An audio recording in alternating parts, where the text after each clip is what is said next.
Morning, y'all. Um, I'm going to take you on a tour of the 36-foot Jayco fifth wheel that we bought.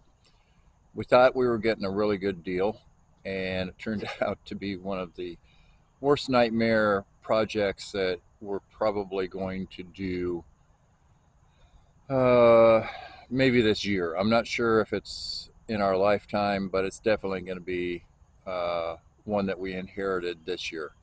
I'm not going to say how much we paid for it, but we got it for about half of what the guy was asking for. We knew it had some water damage, and we didn't know the extent of it.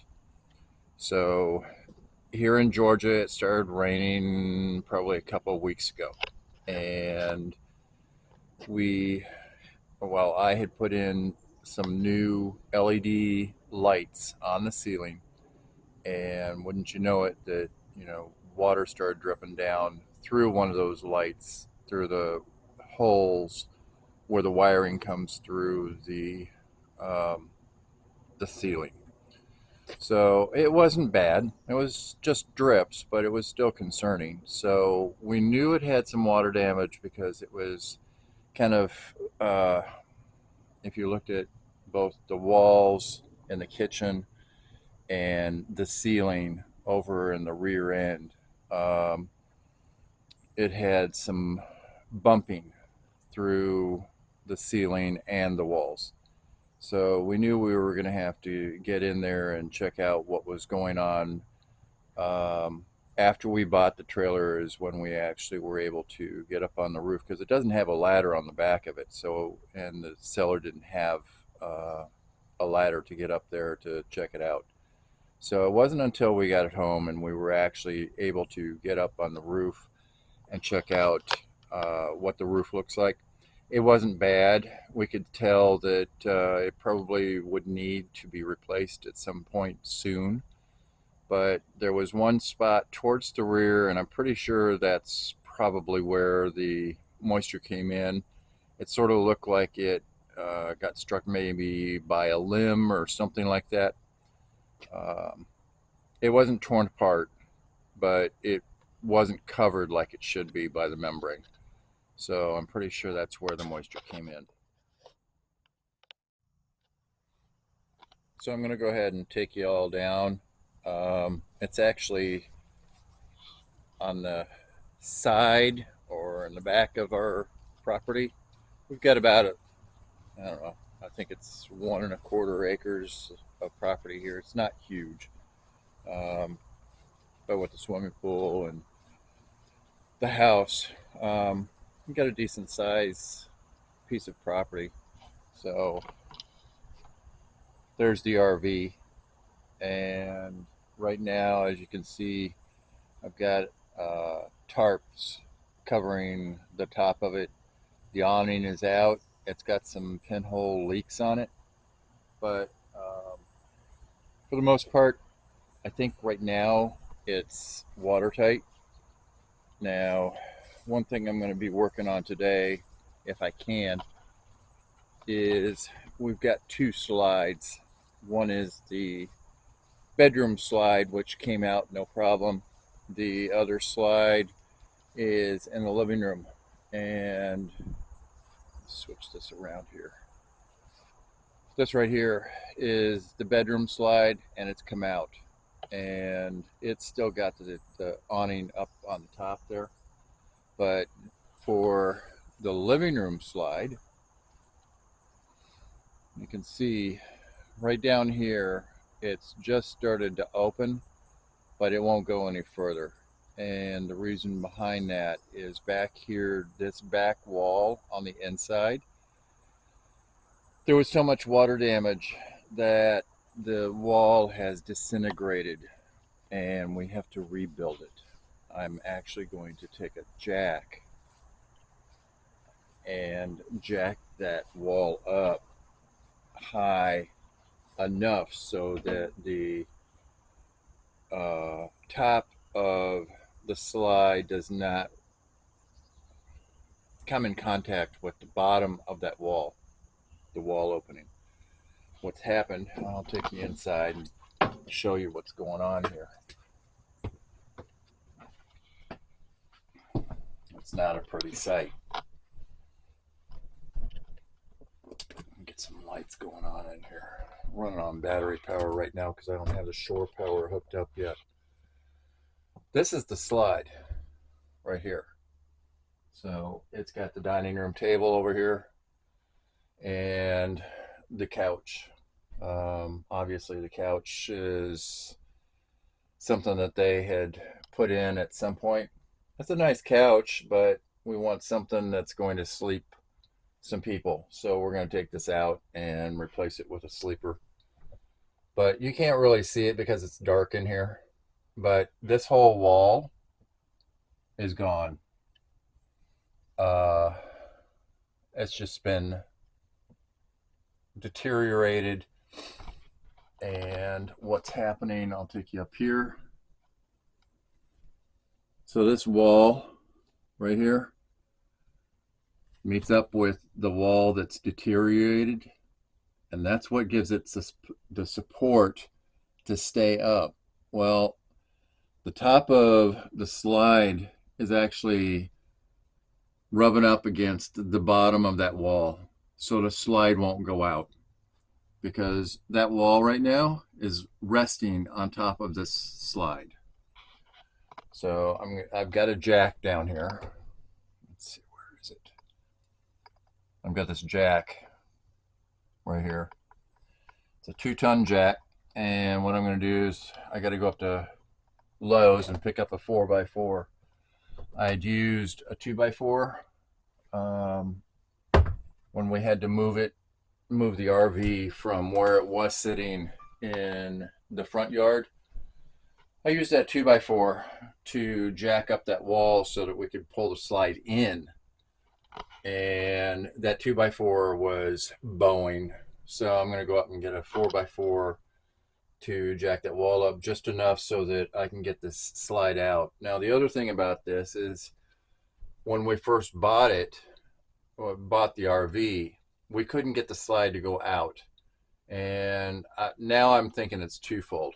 First, we thought it was the seal around the slide, which it was. I mean, it was actually stuck to the top of this slide on the outside, so it couldn't go out. But I'm also thinking part of the problem was probably that wall over there that was going out.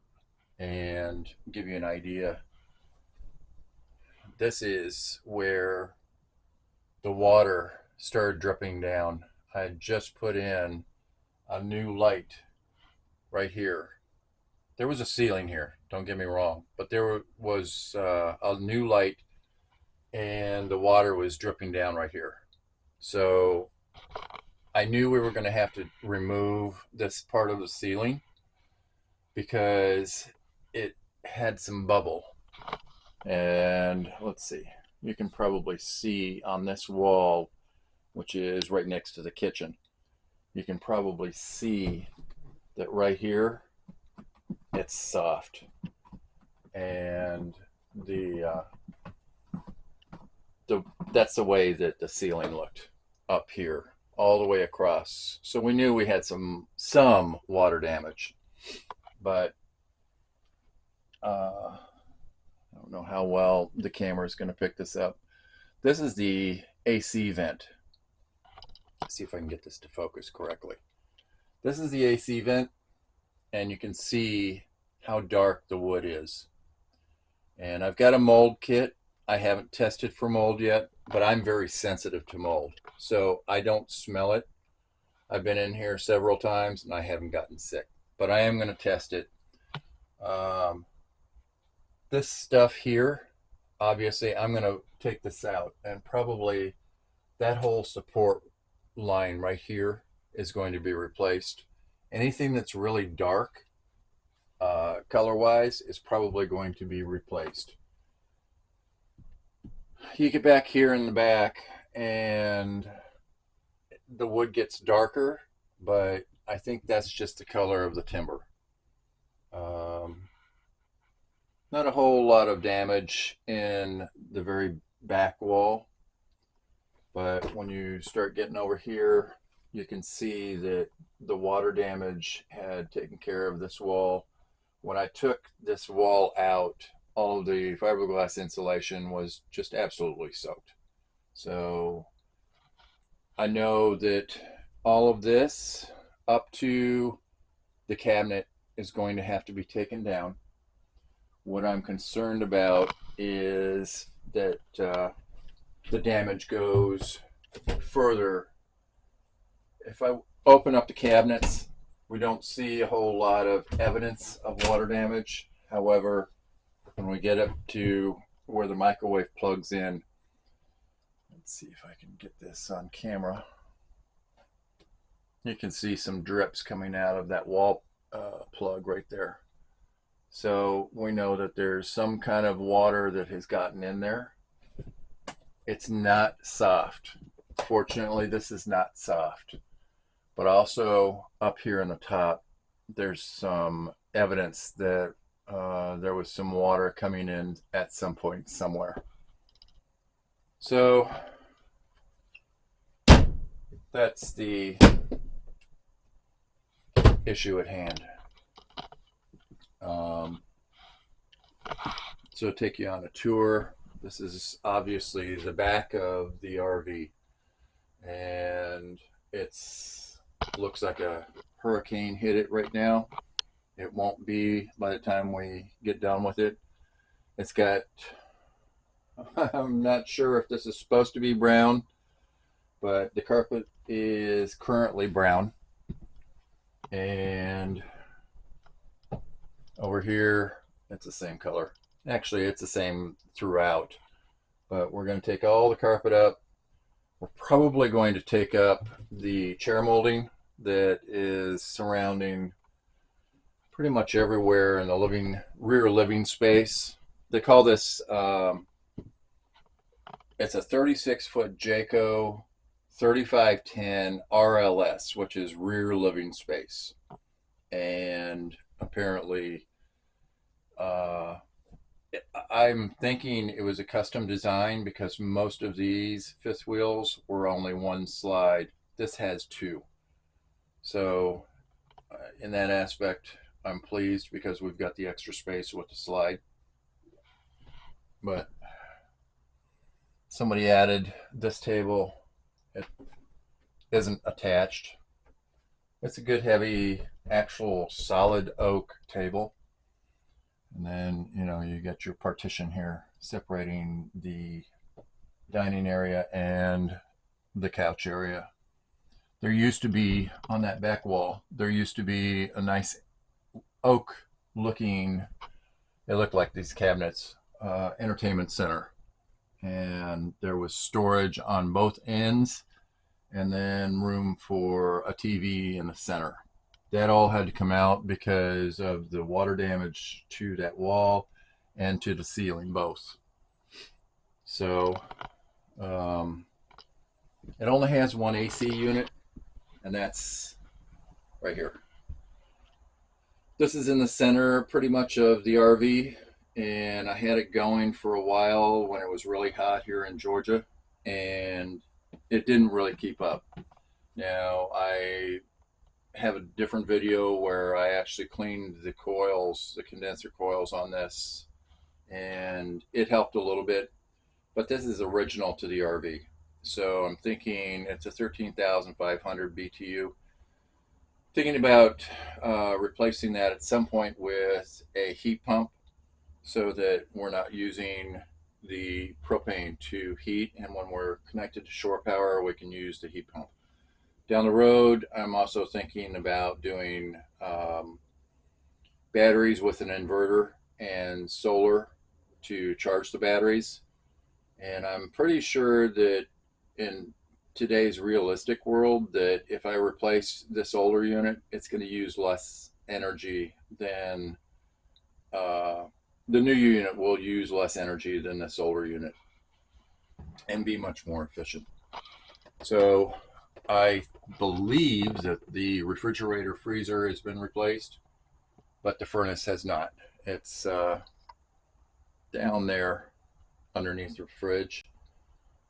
I took the panel off on the outside for the furnace, and I noticed that there's some screws taken out on the housing for the blower. And when I turn the squirrel cage, the blower squirrel cage is hitting against something. And when I activate the thermostat, which is actually right here behind the slide, can't really see it with the small amount of space that's right here between the wall and the slide. When I turn the thermostat on for the heat, nothing happens. It doesn't engage. So I haven't looked into it. We don't need it yet, so I'm not going to worry about it. So continue the tour. We go upstairs, and it's actually got a decent sized bathroom here. Figure out which switch is which. So when you walk in the door here, it's actually not a straight through pass. Give you an idea. So here is, I gotta watch where I walk because there's stuff all over the place. Here's the outside door. So when you walk in, to your right, there is a door on the left, which is the bathroom door. And then the other door behind it is actually for a washer dryer. That's a washer dryer closet, and it's plumbed for washer dryer. The thing is, it's not plumbed for a vent for the dryer. There's no vent going out. So we probably won't use it anyways, but I find it odd that it's plumbed and there's electrical hookup for a washer dryer in there, whether it be stackable or a single unit, but there's no place for the exhaust for the dryer to go.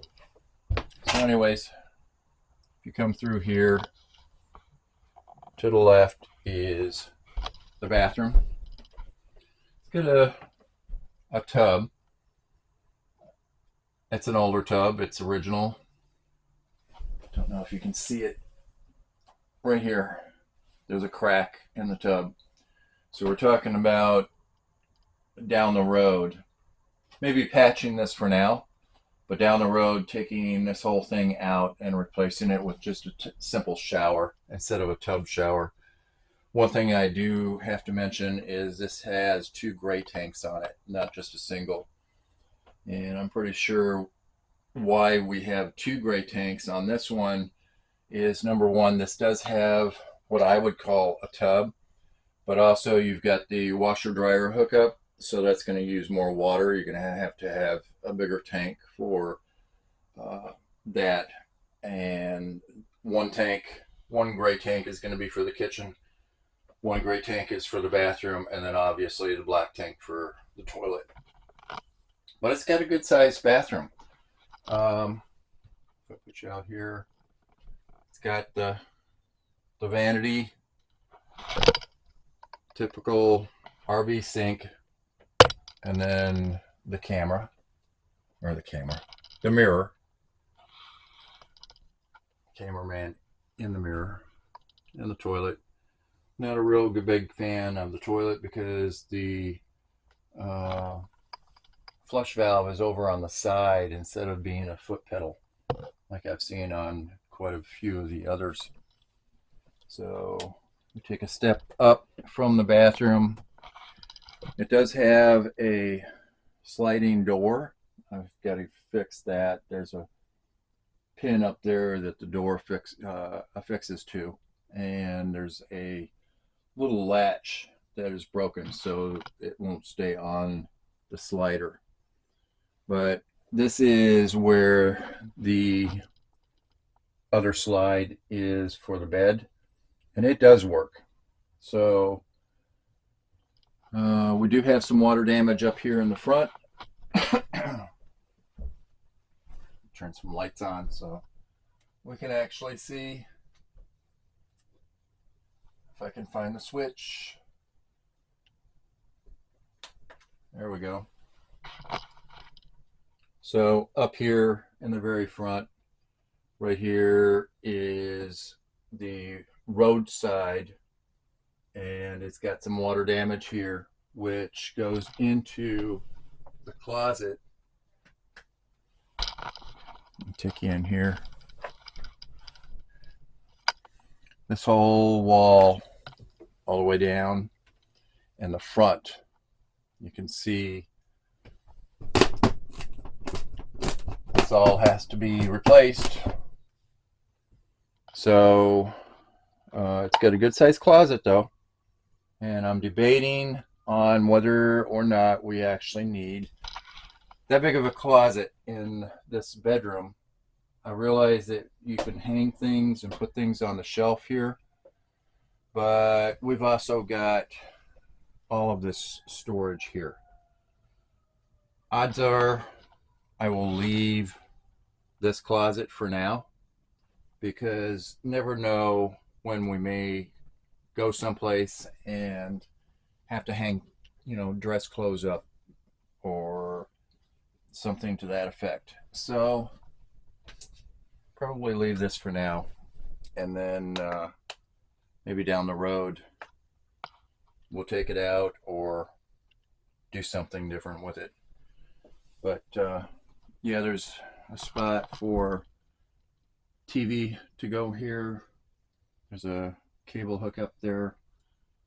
I don't know many people that actually use cable hookup or cable TV anymore in RVs. It's mostly satellite.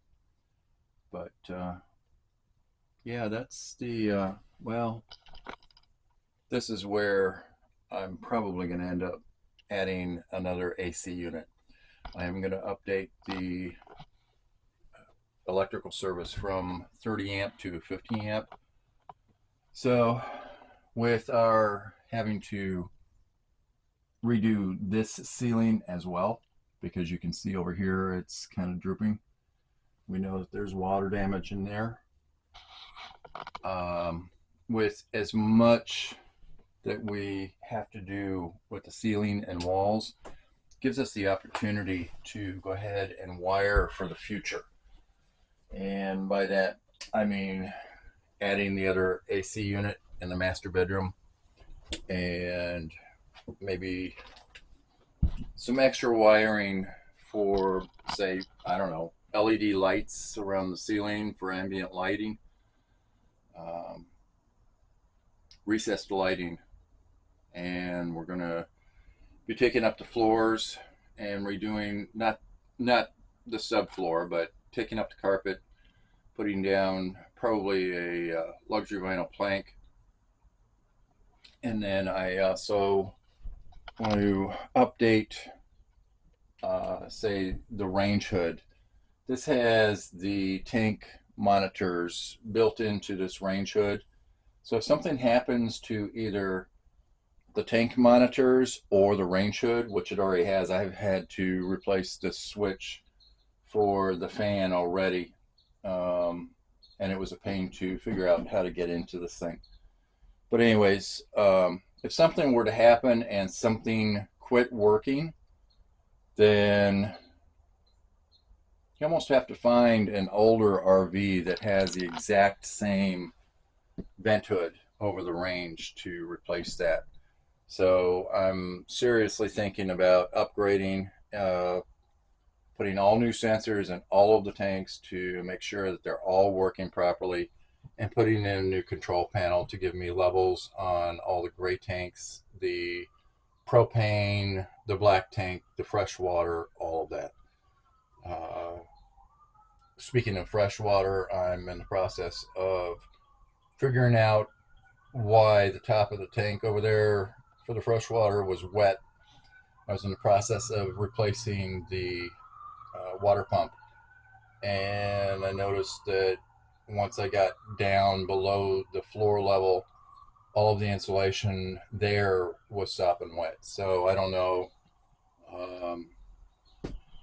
I don't know if there's a leak, or maybe something got wet when I was trying to fill it, or we had it hooked up to city water. So I don't know. I had to disconnect everything. I'm in the process of replacing the water pump because it couldn't draw or wouldn't draw from the tank, from the freshwater tank, before I even hooked it up to city water. It just wasn't working.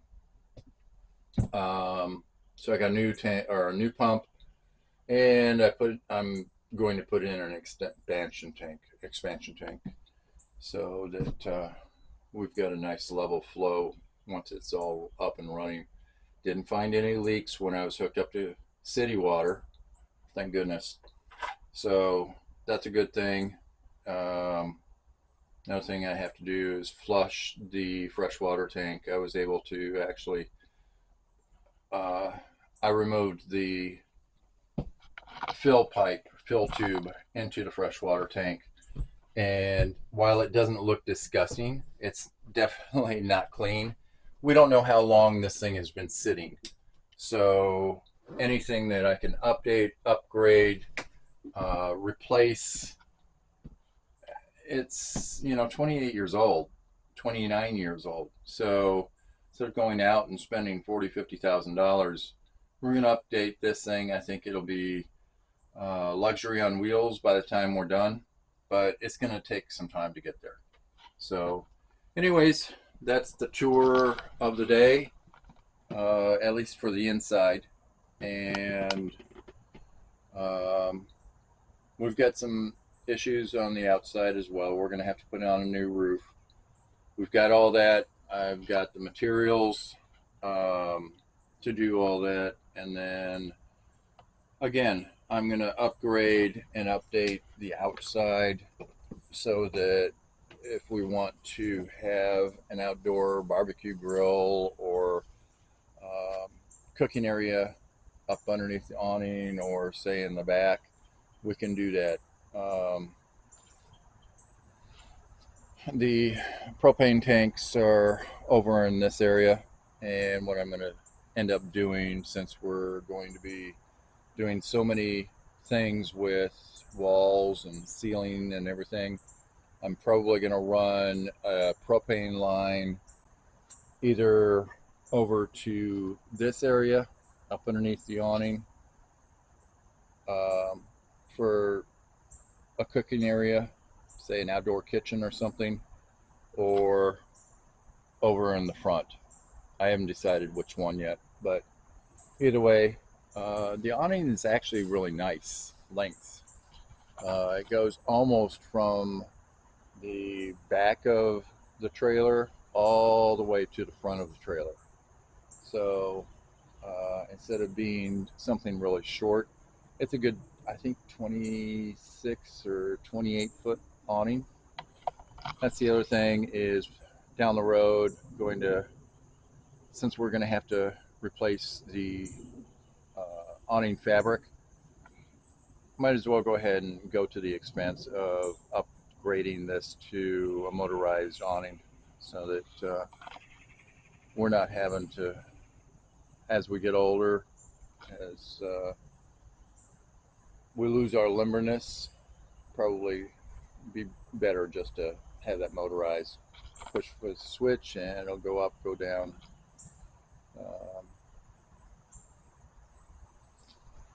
One of the other things we were talking about is this useless door on the back of the RV. Haven't figured out what it is for, and it makes no sense as to why it's here. So if we open this up, it's a little cubby. You would think that there's a window or something in there, but the only thing that we can think of is maybe this was designed to have a TV in it, but there's no seal to actually hold this as a watertight compartment. So I don't know. Might be able to upgrade that to a watertight compartment and put in a outdoor TV or something there. I've got, you can't see them right now because the tarp is covering them, but I've got new running lights for the top and all of the side markers. I've got to order the new tail lights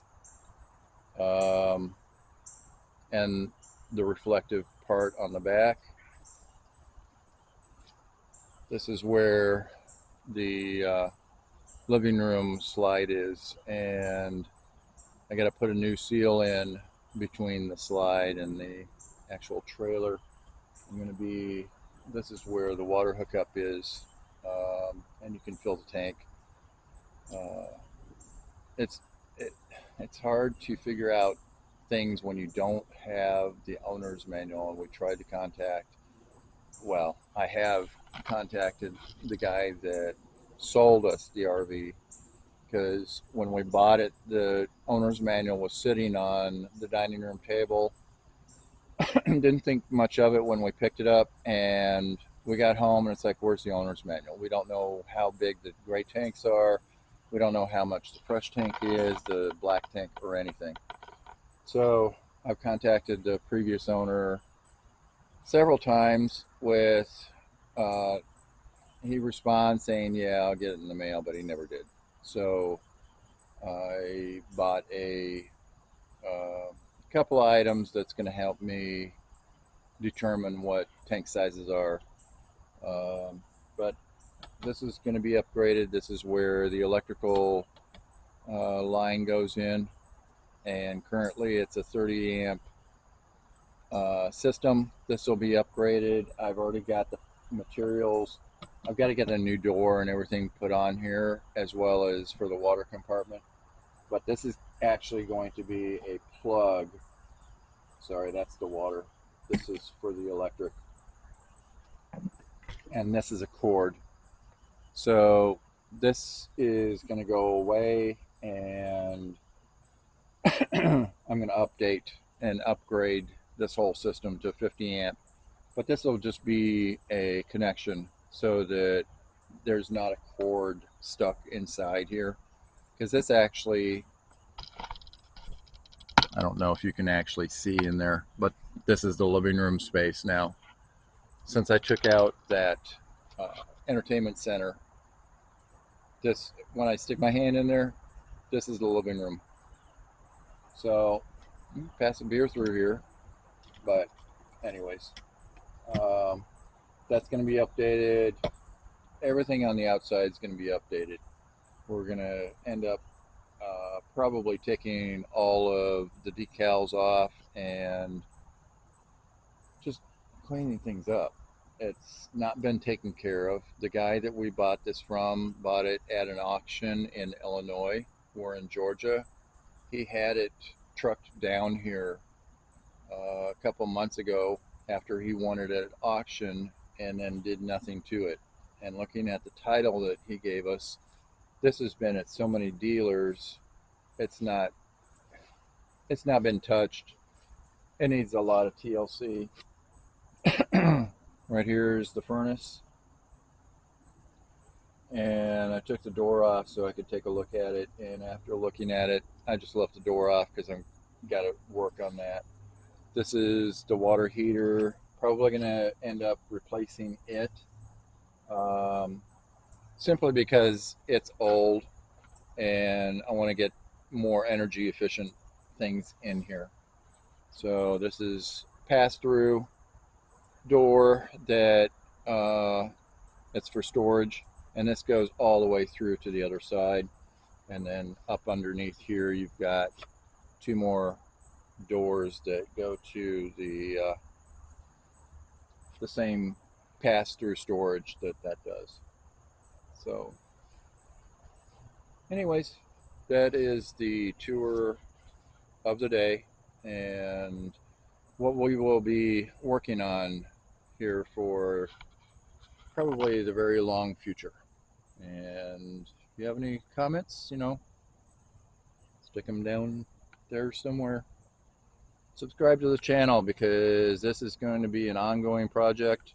If you're interested in seeing what an old trailer looks like, currently in the progress of updating and what it's going to look like when it's done, I'll give you a little insight. Talk to you later. Thanks for coming.